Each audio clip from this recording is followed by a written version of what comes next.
श्रीमन् महागणाधिपते नमः। श्री सरस्वत्यै नमः। श्री गुरुभ्यो नमः। वक्रतुण्ड महाकाय सूर्यकोटि समप्रभ निर्विघ्नं कुरु मे देव सर्वकार्येषु सर्वदा। गुरुर्ब्रह्मा गुरुर्विष्णु गुरुर्देवो महेश्वरा। गुरु साक्षात् परब्रह्म तस्मै श्री गुरवे नमः। श्रीरामचन्द्र करुणा समुद्रा ध्यातो तुझी राजस योग मुद्रा। नेत्री नयने तुझ वेण निद्रा। कै भेटसी बा मजरा सुभद्रा। राजाधिराज रामचंद्र भगवान की जय। महारुद्र हनुमान की जय। मंगलमूर्ति मोरया। राम कृष्ण हरि जय जय राम। राजा राम कृष्ण हरि जय जय राम। राजा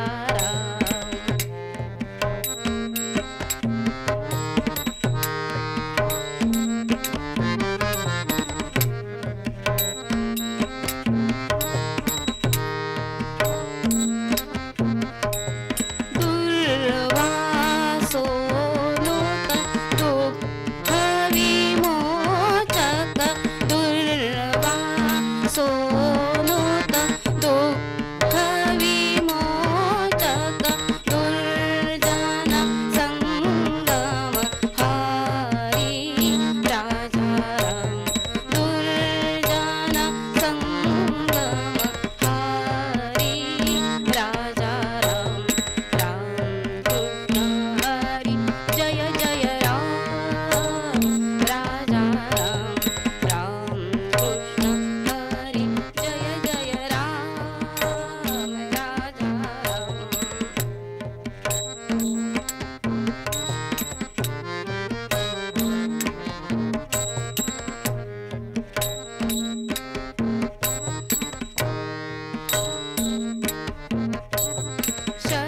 शरणागत दीना चरणी देई। शरणागत दीना चरणी देई। करुणा दृष्टि निहारी राजा राम। करुणा दृष्टि निहारी राजा राम। राम कृष्ण हरि जय जय राम। राजा राम। राम कृष्ण हरि जय जय राम। राजा राम। राम कृष्ण हरि जय जय राम। राजा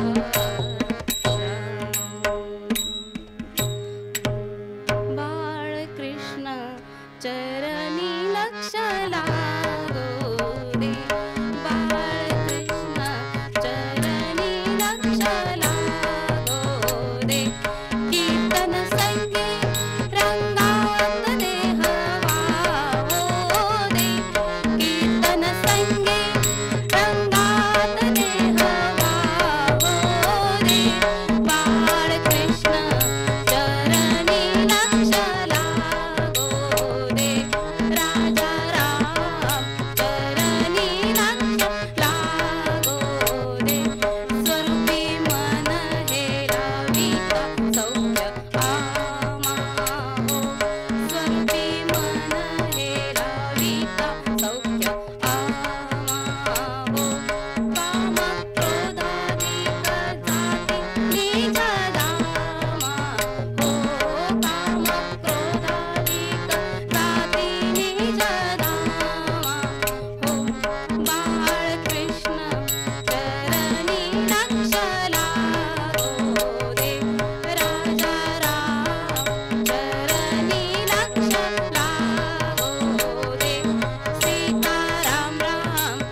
जगदंबा माता की जय, सब संतन की जय, मंगलमूर्ती मोरया।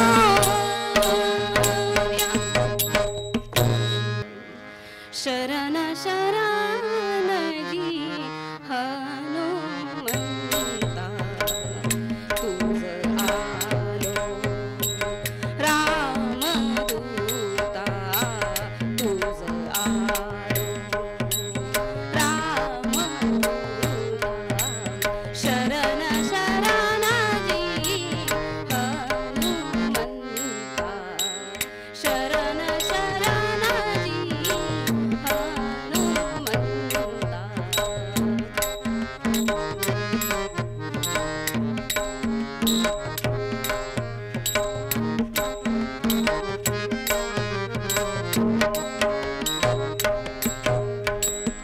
काय भक्ती चात्या वाटा, काय भक्ती चात्या वाटा, मज गाव्या सुभटा, मज गाव्या सुभटा।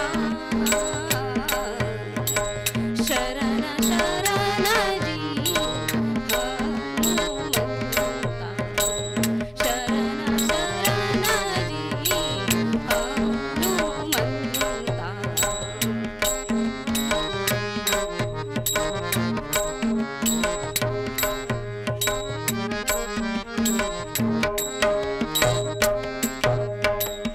शूर आणि धीर,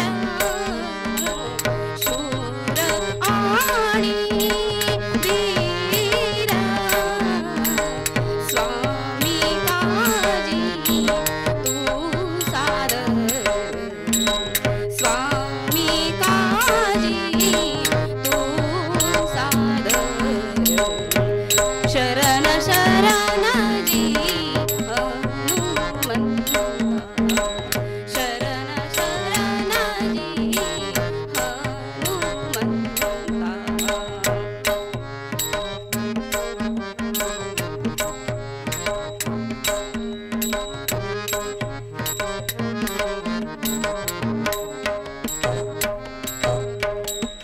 तुका मरे रुद्रा, तुका मरे रुद्रा, अंजनीचा कुमारा, अंजनीचा कुमारा।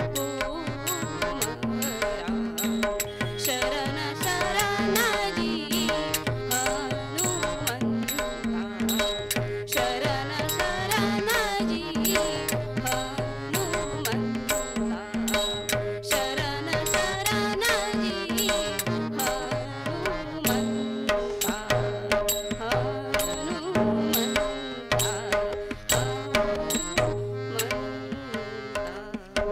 महारुद्र हनुमान की। निरूपण सेवेसाठी घेतलेला अभंग प्रातपूजनीय वंदनीय असे संत श्रेष्ठ तुकाराम महाराजांचा अभंग निरूपण सेवेसाठी घेतलेला आहे। तुकाराम महाराज ह्या अभंगामध्ये मारुतीरायांची स्तुती करत आहेत आणि त्यांना शरण जात आहेत। कशासाठी? तर भक्तीच्या वाटा विचारण्यासाठी त्यांना शरण जात आहेत। जे तुकाराम महाराज मुकुटमणी संतांचा म्हणून प्रसिद्ध आहेत। अनेक संतांनी आजपर्यंत भक्तीचा प्रचार केला, प्रसार केला। अज्ञानांपासून ते ज्ञानांपर्यंत, रंगापासून ते रावापर्यंत अनेकांच्या हृदयामध्ये भक्ती बीज पेरलं। असे अनेक संत, त्या संतांचे मुकुटमणी असणारे तुकाराम महाराज हे हनुमंतरायांना शरण जात आहेत। बरं, भक्तीच्या वाटा विचारण्यासाठी शरण जात आहेत। तसं पाहायला गेलं तर तुकाराम महाराज त्यांचा भक्तीमध्ये इतका अधिकार श्रेष्ठ आहे की भक्तीच्या जोरावर त्यांच्या जीवनामध्ये अनेक गोष्टी अशक्य त्या शक्य झालेल्या आहेत. ज्ञानदेवे रचला पाया तुका झाला असे कळस, भक्तीमध्ये ज्यांचा कळस झालेला आहे असे तुकाराम महाराज. शिवाय तुकाराम तुकाराम नाम घेता कापे यम. आता बघा बरं, यमाचं नाव घेतलं तर आम्हाला भीती वाटते, आम्ही थरथर कापतो. जर यदा कदाचित आमच्या समोर इथे यम येऊन उभा राहिला, बरं तो दुसऱ्या कोणाला तर घ्यायला आला असेल आणि चुकून आम्हाला त्याचं दर्शन झालं तर आम्ही काय करू? थरथर थरथर थरथर कापायला लागू.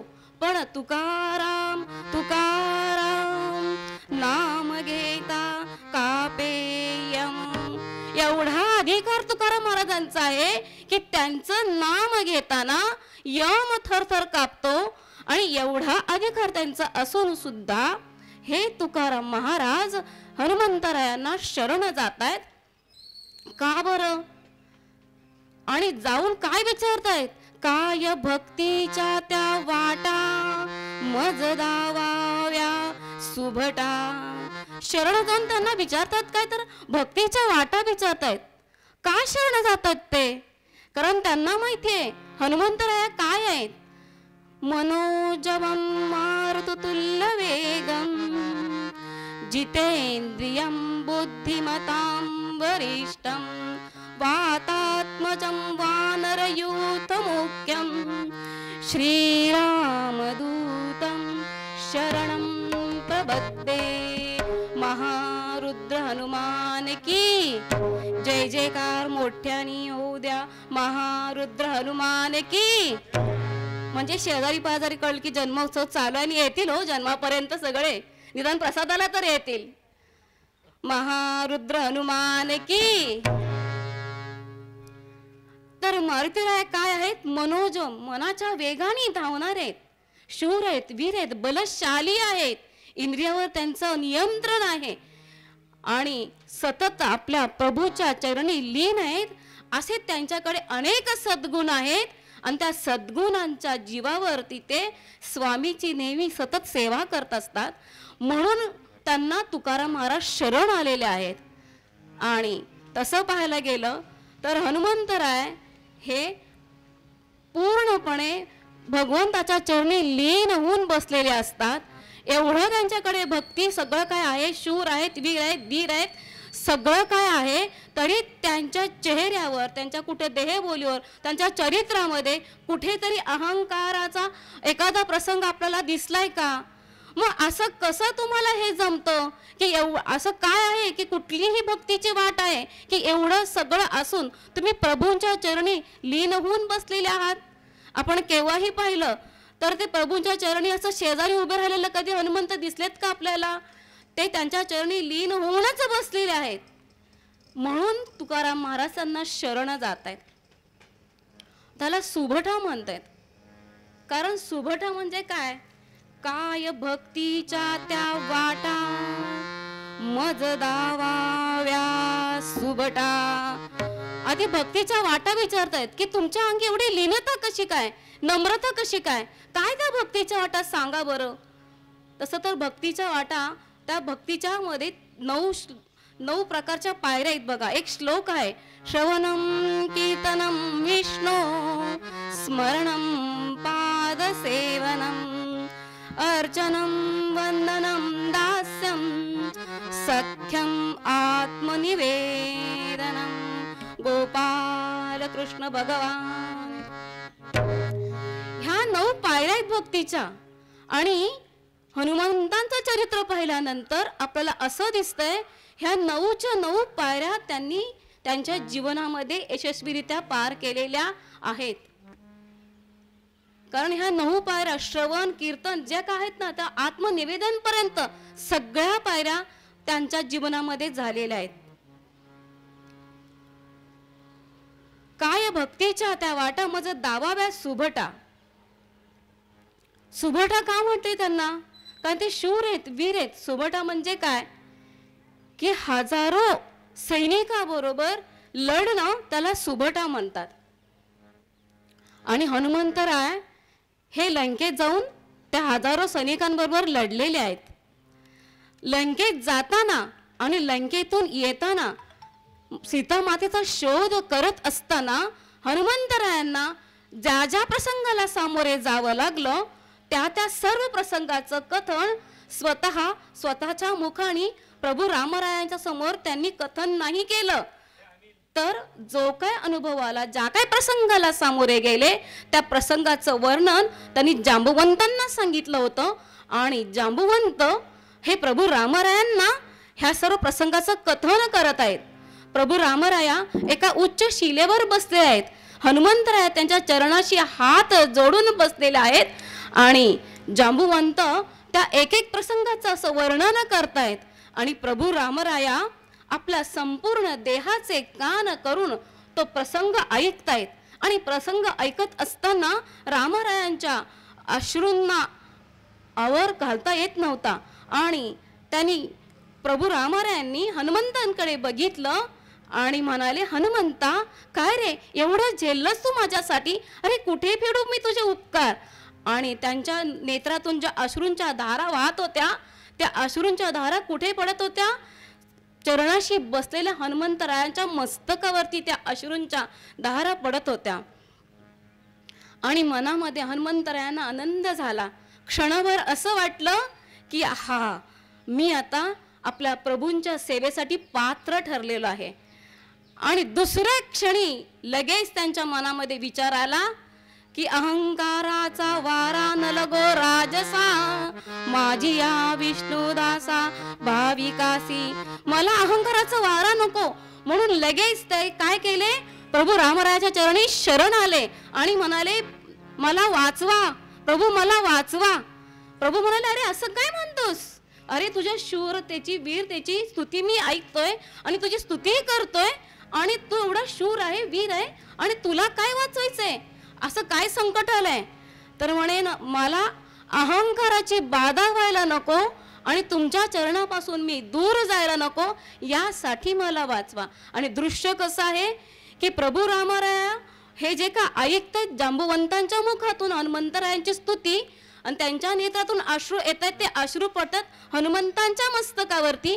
आणि हनुमंतराया प्रभूंच्या चरणाशी नतमस्तक होऊन त्यांच्या चरणावरती नेत्राश्रूंचा अभिषेक करतायत. असं हे दृश्य कशासाठी? तर मला सतत तुमच्या चरणाशी लीन राहू द्या. आणि हाच भाव तुकाराम महाराजांना भावला, म्हणून तुकाराम महाराजांना शरण शरण हनुमंता तुझालो रामदूता. रामदूत का?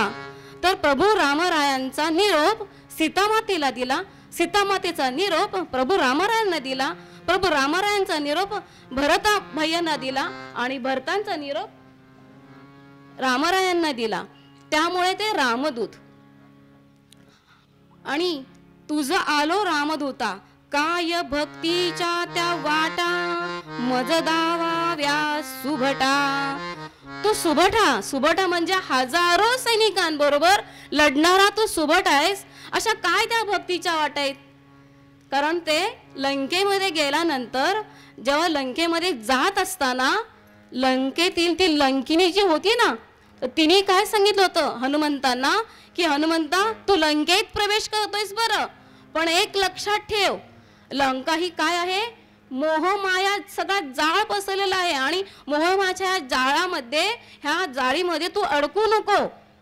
कारण मोहमायामध्ये जर तू अडकलास तर तुझं काम यशस्वी होणार नाही. त्यासाठी तू काय कर, एक क्षणभर सुद्धा आपल्या प्रभूचा विस्मरण होऊन देऊ नको. जर क्षणभर विसरलास तर तुझं अधपतन व्हायला वेळ लागणार नाही. कारण तिथे अनेक प्रलोभनं होती हो. तिथे लंकेत प्रवेश केल्यानंतर अनेक अशी प्रलोभनं होती की त्या प्रलोभनामुळे हनुमंतांचं अधपत होऊ शकलं असतं. युद्धामध्ये सुभटा म्हणजे हजारो सैनिकाबरोबर लढणारा योद्धा, पण युद्धामध्ये शस्त्र अस्त्र घेऊन आपला जो शत्रू आहे त्या शत्रूबरोबर आपण युद्ध करू शकतो. पण आपलाच संवाद आपणाशी रात्रदिन आम्हा युद्धाचा प्रसंग, आंतरबाह्य जग आणि मन असा जो प्रसंग आहे, अनेक प्रलोभन समोर येत असताना त्या प्रलोभनांना माग सारून आपण आपल्या मनावर विजय, आपल्या इंद्रियांवर विजय करून आपलं कार्य पूर्ण करणं, त्याला इथे सुबठा म्हटलेलं आहे. मग हे तुम्हाला कसं शक्य आहे तसं ते आम्हाला सांगा. कारण युद्धामध्ये, युद्धभूमीवर युद्ध करणं हे सोपं आहे का? ते शस्त्र आहेत, अस्त्र आहेत, पण अनेक प्रलोभनांना दूर करणं ते फार कठीण आहे. ते तुम्हाला कसं झालं, ते तुम्ही यशस्वी झालेला आहात ते आम्हाला सांगा, असं तुकाराम महाराजांना म्हणायचं आहे. शूर आणि धीर स्वामी काजी तू सादर. तुम्ही शूर आहात, धीर आहात आणि स्वामींचं काज करण्यासाठी, त्यांचं कार्य करण्यासाठी सतत तत्पर तुम्ही तयार आहात. शूर आहेत आणि धीर पण आहे. तो प्रसंग असा आहे, सीतामातेंचा शोध लावण्यासाठी हे लंकेमध्ये गेलेले आहेत. सीतामातेचा शोध लागला आणि हनुमंतराया त्या एका वृक्षावर बसलेल्या आहेत, ज्या वृक्षाखाली सीतामाता बसलेल्या आहे. अजून सीतामातेचा आणि हनुमंतरायांचा परिचय व्हायचा आहे. आता मातेसमोर मी कसा जाऊ आणि माझा परिचय कसा देऊ की मी रामदूत आहे, मी प्रभूंचा सेवक आहे, माते मी तुझा पुत्र आहे असं मी सांगितल्यानंतर मातेचा विश्वास कसा बसेल? कारण रावण हा मायावी असल्यामुळे तो कुठलंही रूप घेऊन कोणालाही पाठवून माझं पुन्हा काही हरण करण्याची त्याची शक्यता नाकारता येत नाही, असा विचार मातेच्या मनामध्ये येऊ शकतो. म्हणून आता मी कोणत्या प्रकारे मातेसमोर जाऊ असा विचार हनुमंतरायांच्या मनामध्ये चालू आहे. आणि तेवढ्यात प्रसंग काय घडला तर समोरून तिकडून रावण आला आणि रावण येऊन सीतामातेसमोर आपला मोठेपणाची गाथा गाऊ लागला आणि सीतामातेला लोभामध्ये गुंतवू लागला. पण सीतामाता म्हणाली, असोनी काजवा तू,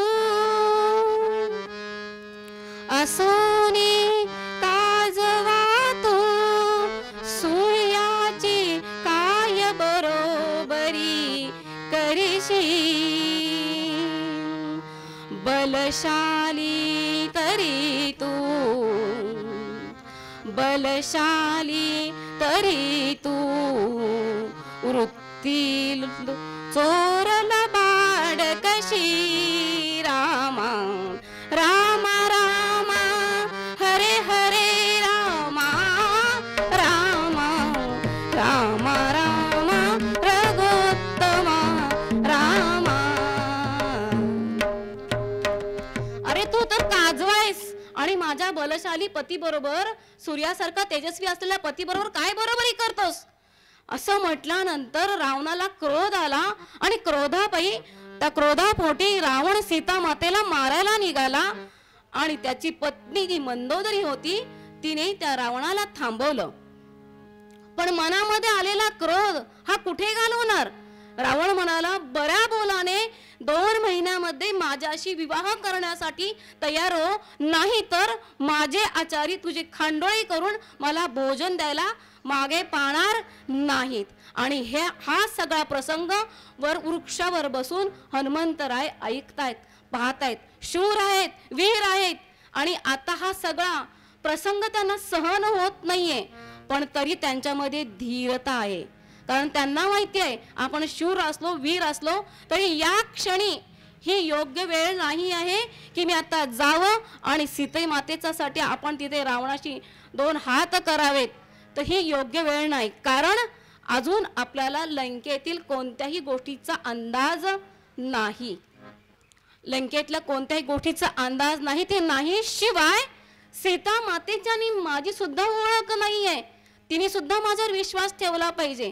म्हणून त्यांनी एवढा संताप आला होता, स्वतःच्या मुठी आवळून घेतल्या, गदा पकडून ठेवली, पण तिथे धीराने घेतलं. कारण इथे धीराणीच घेणं संयमाचं आहे. नाहीतर जे बलशाली असतात ते 1 घाव 2 तुकडे करतात, त्यांना नाजूक गोष्टी हाताळता येत नाहीत. आणि जे बुद्धिमान असतात त्यांना बलाचं काम करता येत नाही. पण हे बुद्धिमान पण आहेत, हे बलशाली पण आहेत, शूर आहेत, वीर आहेत. पण इथे त्यांनी सध्या हे काम काय घेतलं, या क्षणी धीराने घेतलं. का तर इथे जर मी आत्ता उडी मारून मातेसमोर गेलो तर सगळंच काय होऊन जाईल, कार्य आपलं पूर्ण होणार नाही. म्हणून इथे शांत राहिले. शूर आणि धीर स्वामी काजे तू सादर. कारण ते कशासाठी आले होते, स्वामींचं काज म्हणजे प्रभू रामरायांचं कार्य करण्यासाठी आले होते. मग आता स्वामींचं काज काय होतं की सीता मातेचा शोध लावणं. सीता मातेचा तर शोध लागला, पण तेवढ्यावरती कार्य झालं का? कारण हनुमंत हे सांगकामे नव्हते हो. दुसरं कोणी असतं तर चला झालं, सीता मातेचा शोध लागला, काम संपला, आता चला गेले असते. पण तेवढ्यावरती थांबले का? कारण पूर्ण अंदाज घेऊन पुढे निरोप द्यायचा आपल्या रामांना, कारण युद्ध करायचं आहे.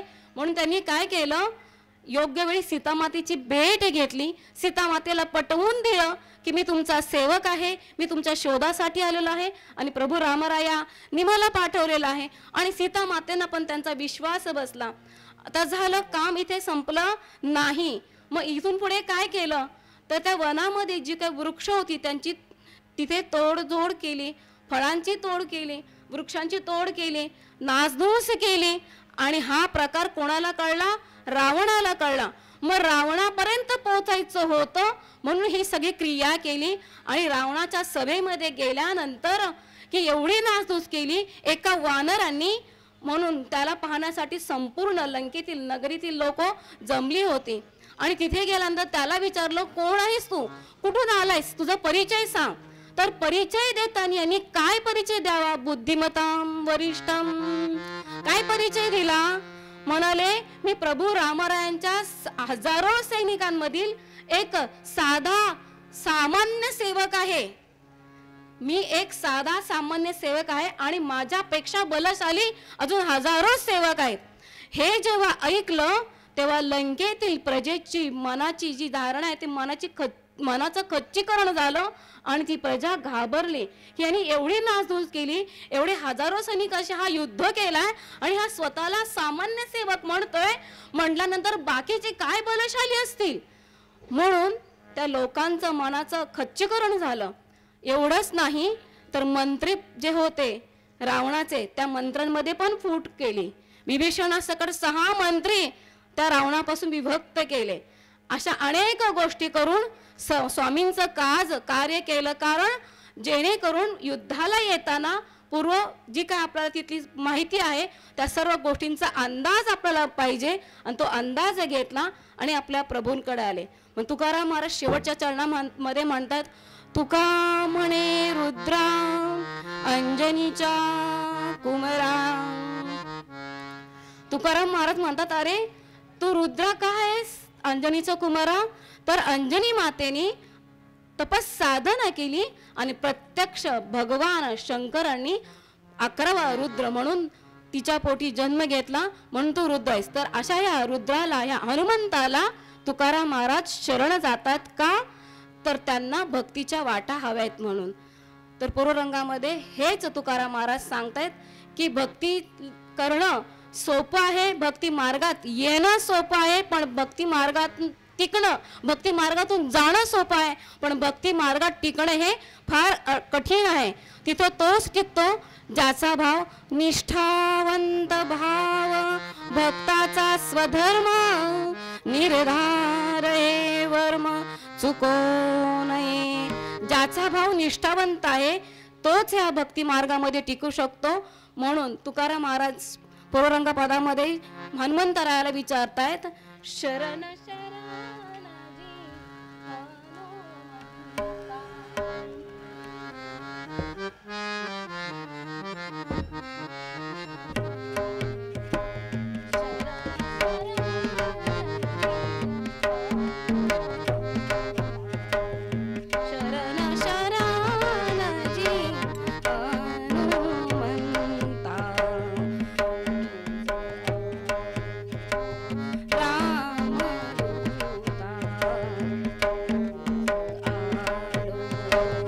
राम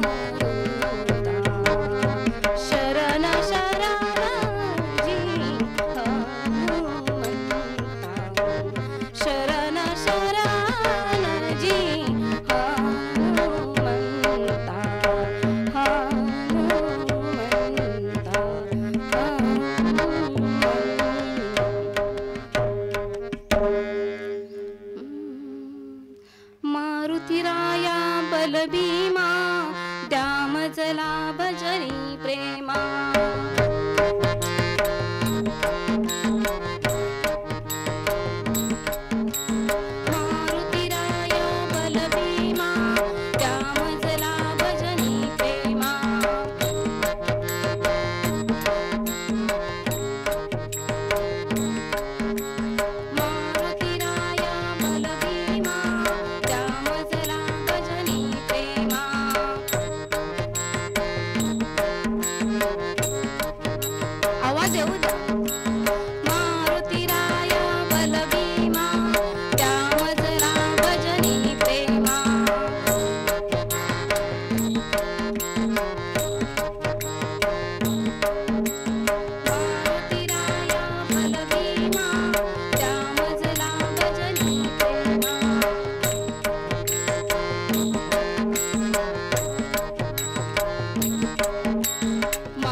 वानर असुनी जाने केले अभ्यस्त ऋगयजु साम राम राम राम हरे हरे राम राम राम राम रघुत्तम राम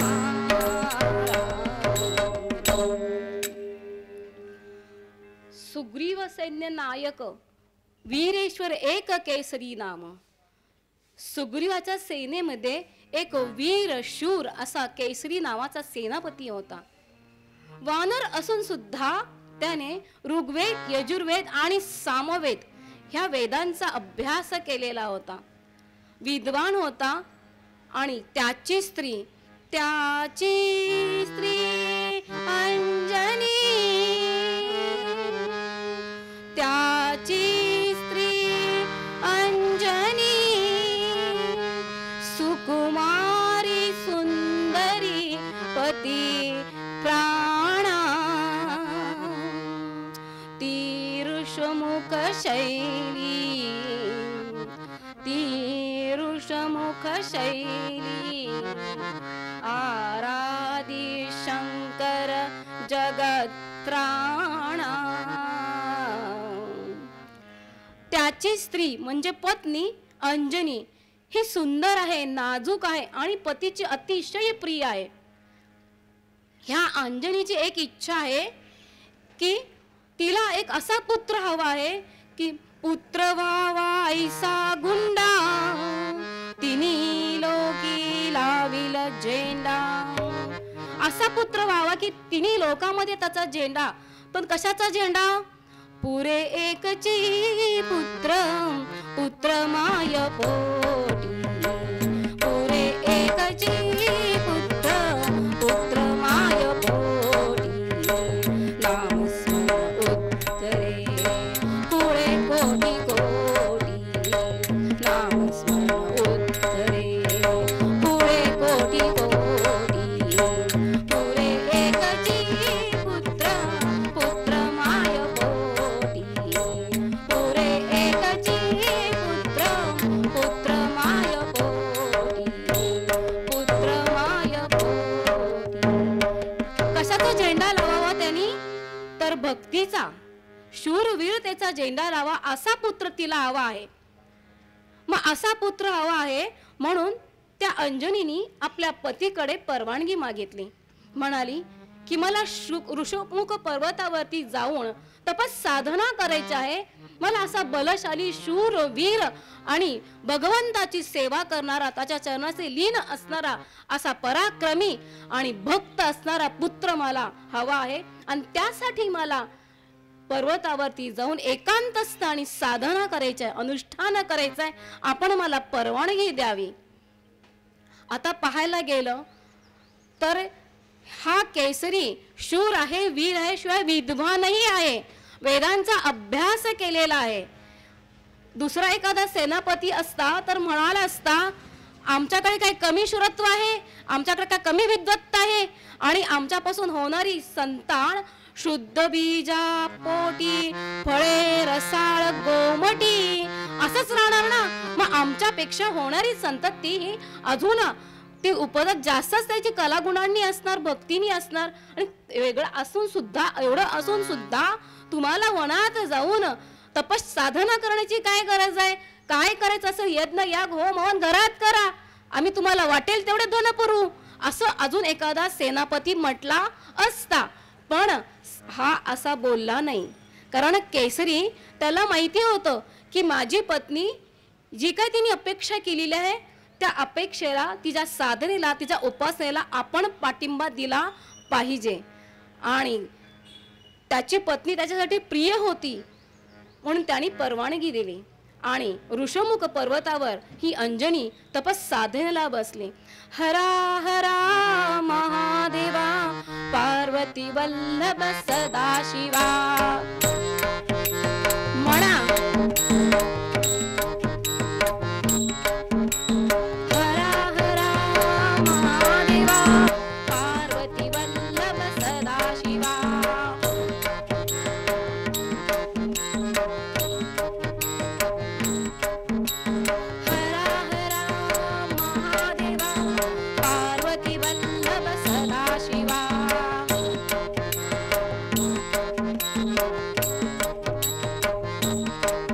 पार्वती पते हर हर महादेव. तपस साधनेला बसले. ओम नमः शिवाय, ओम नमः शिवाय, ओम नमः शिवाय. हजारो वर्ष तपस साधना चालू आहे. आहार काय? फक्त हवा आणि पाणी, अशी तपस साधना चालू आहे. आणि साधनेला प्रसन्न होऊन आमचे भगवान भोले शंकर तिथे प्रसन्न झाले आणि प्रकट होऊन म्हणाले, अंजनी, अगं जिचे तू उपासना करतेस, ज्याचं तू ध्यान करतेस, तो शंकर मी तुझ्या समोर उभा आहे. डोळे उघड.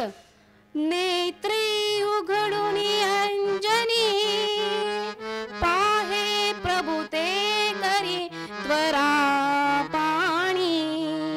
डोळे उघडून बघितलं तर समोर काय? व्याघ्रांबर फणिवदन सुंदर मदनारी पंचानन मनमोहन भोजन सुखकारी शतकोटीचे बीज वाचे उच्चारी रघुकुळटी रामदासांतरी. डोळे उघडून बघितलं तर समोर काय? प्रत्यक्ष व्याघ्रांबर परिधान केलेले, हातामध्ये त्रिशूल आहे, डमरू आहे, गळामध्ये नाग आहे, रुद्राक्षांच्या माळा आहेत, कपाळाला भस्म, सर्व अंगाला भस्म लावलेला आहे, डोक्यावर जटा आहे आणि मुखावरती प्रसन्न भाव आहे, हृदयामध्ये करुणेचा सागर वाहतो आहे.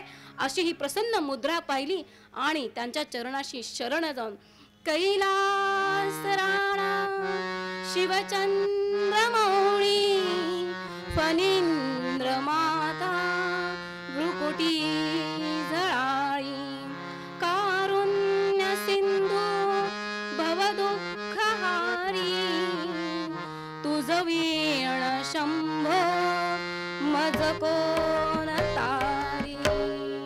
नमः पार्वती पते हर हर महादेव.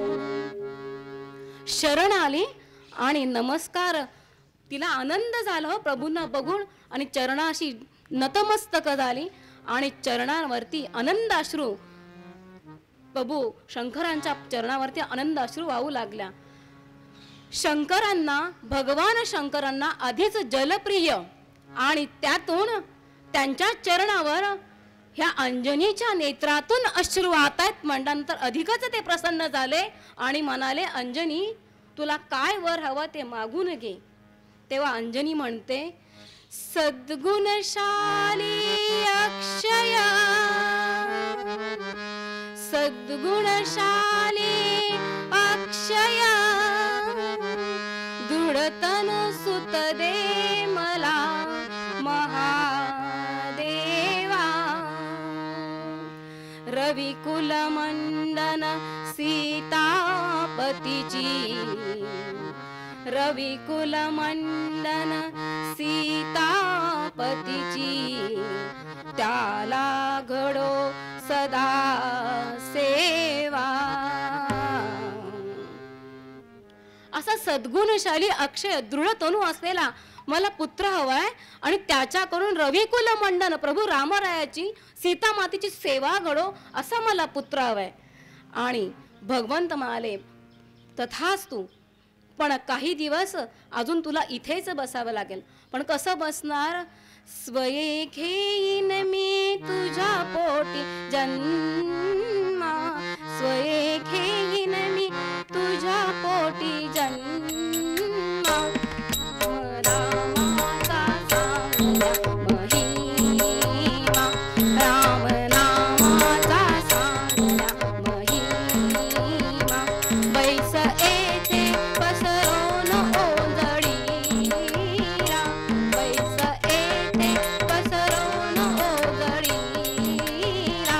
प्राप्त होशी तू प्रभू प्रसादाला, प्राप्त होशी तू प्रभू प्रसादाला. म्हणाले की तू ज्या काय अपेक्षा केलेल्या आहेत, तू ज्या काय मागणी केलेल्या आहेस, त्यासाठी मी स्वतःच तुझ्या पोटी जन्म घेईल 11वा रुद्र म्हणून. पण काही कालावधी तुला अजून इथे बसावं लागणार आहे. कशासाठी? तपस साधनेसाठी. पण आता साधना कशी करायची तुला? तर हाताची ओंझळ करून तुला बसायचं आहे. सुठेल अद्भुत प्रभंजन, असा एखादा अद्भुत वारा येईल आणि तो वारा येईल आणि त्या वाऱ्याच्या माध्यमातून तुझ्या हातामध्ये प्रसाद येईल आणि तो प्रसाद तू भक्षण केलास की तुझ्या मनोवांछित तुला पुत्र होईल. आणि आणखीन काही दिवस तुला इथेच साधना करायचे. आणि अंजनी माता त्या साधनेमध्ये मग्न झाली आणि प्रभूंचं, भगवान शिवांचं ध्यान करू लागली. ते ध्यान हृदयामध्ये साठवलं, चिंतनामध्ये आटवलं आणि त्यांचं भजन करू लागली. हरा हरा महादेवा, पार्वती वल्लभ सदाशिवा.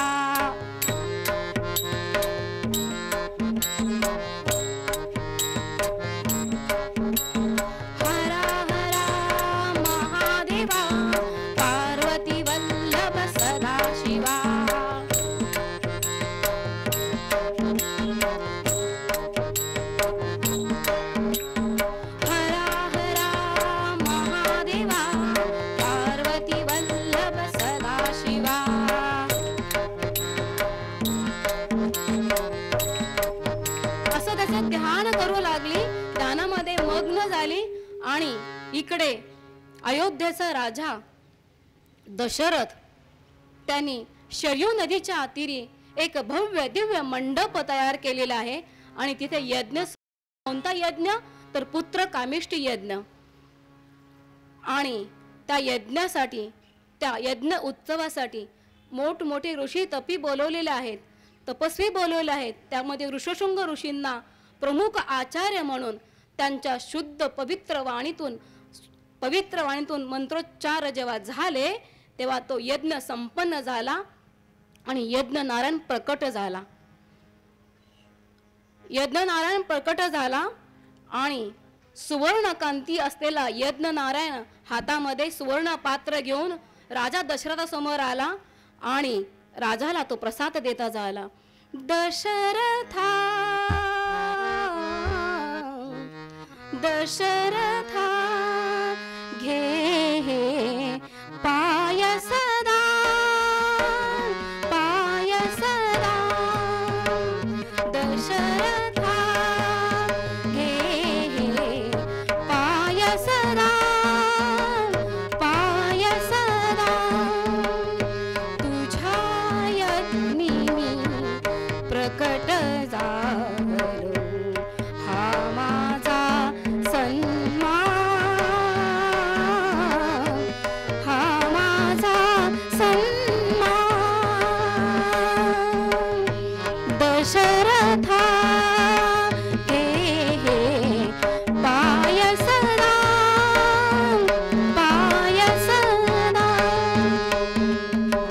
यज्ञनारायण प्रसन्न होऊन तो प्रसाद घेऊन दशरथ राजा समोर आला आणि तो प्रसाद देऊन त्यांनी सांगितलं की हा प्रसाद तुझ्या राण्यांना दे आणि तुझी इच्छा पूर्ण होईल. आणि तो प्रसाद हा दशरथाने घेतला आणि आपल्या 3 राण्या ज्या आहेत त्या राण्यांना तो प्रसाद दिला, कौसल्या, कैकेयी आणि सुमित्रा. आणि ह्या तिघींना हा प्रसाद दिलेला मात्र आणि अचानक कैकेयीच्या हातामधील जो प्रसादाचा वाडगा होता ते पात्र होतं. अचानक आकाशामध्ये विहार करणारी घार आली आणि त्या पात्रावरती झडप घातली आणि ते पात्र उचललं आणि इकडे शुकमुख पर्वतावरती तपस्साधना करत बसलेल्या, हाताची ओंजळ करून बसलेल्या अंजनीच्या त्या ओंजळीमध्ये तो प्रसाद टाकला. जसा प्रसाद त्या अंजनीच्या ओंजळीमध्ये पडला तसं अंजनीला एक दिव्य अनुभूती आली. काही वेगळा स्पर्श झाला आणि डोळे उघडून पाहते तो प्रसाद.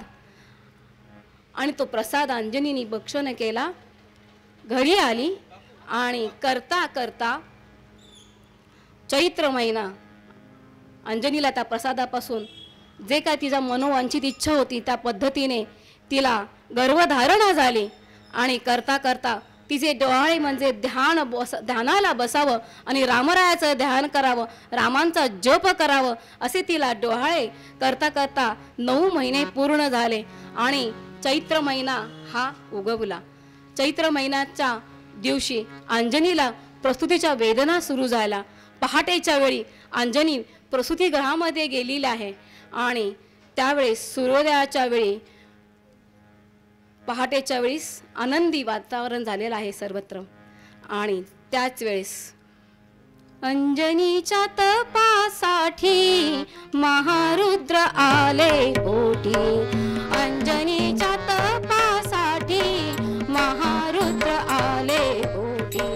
चैत्र शुद्ध पौर्णिमेसी सूर्योदय समयासी. चैत्र शुद्ध पौर्णिमेसी सूर्योदय समयासी.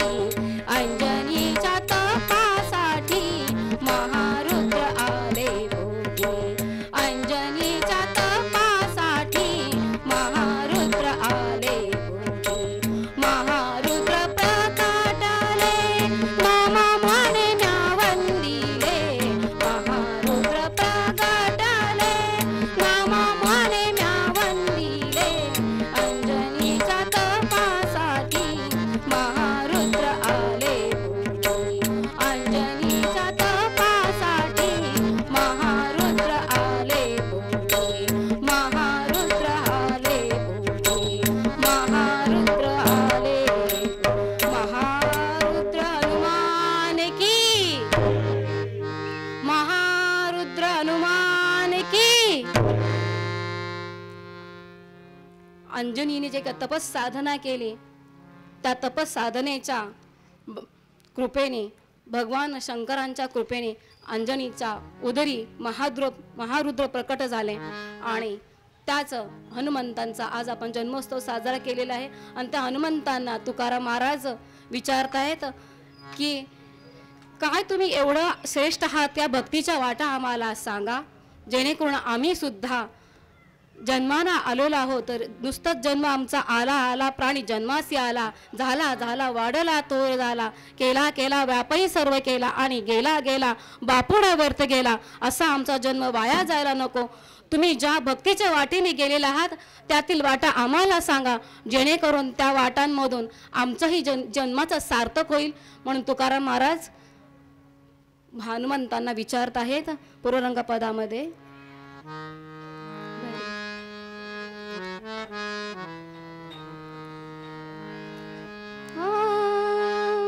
काय भक्तीच्या त्या वाटा, काय भक्तीच्या त्या वाटा, मज दाव्या सोबटा, मज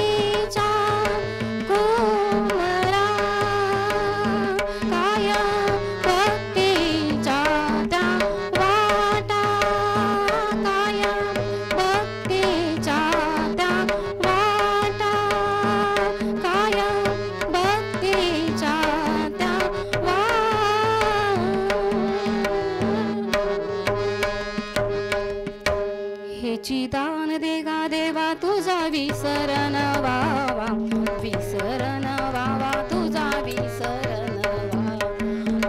गाईन आवडी हेची माझी सर्व जोडी, माझी सर्व जोडी हेची माझी सर्व जोडी. नलगे मुक्ती धन संपदा संत संग देई सदा, संत संग देई सदा, संत संग देई सदा. रूपामणी गर्भवासी सुखे घालावे अम्मासी, घालावे अम्मासी सुखे घालावे अम्मासी.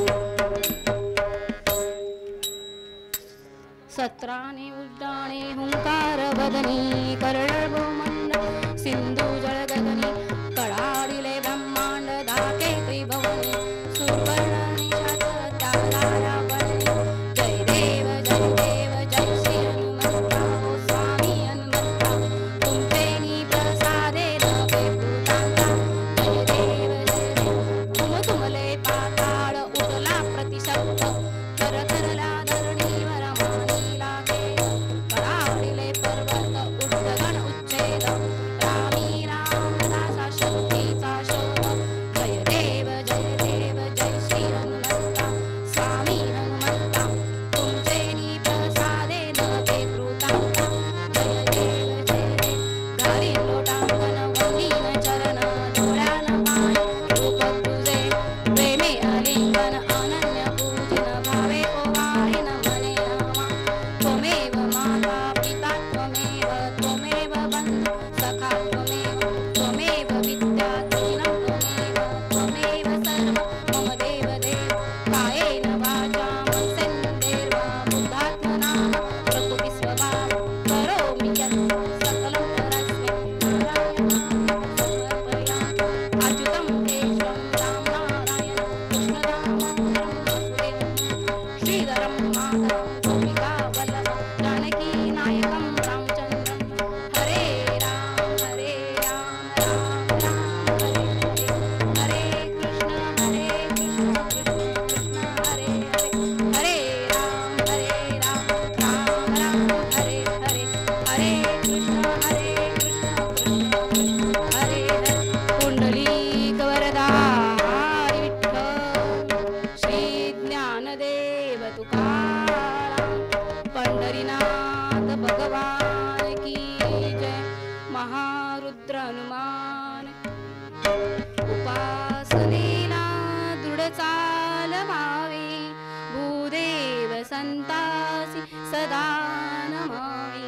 सत्कर्मयोगे वय घालवावे, सर्वामुखी मंगल बोलवावे. जय जय रघुवीर समर्थ.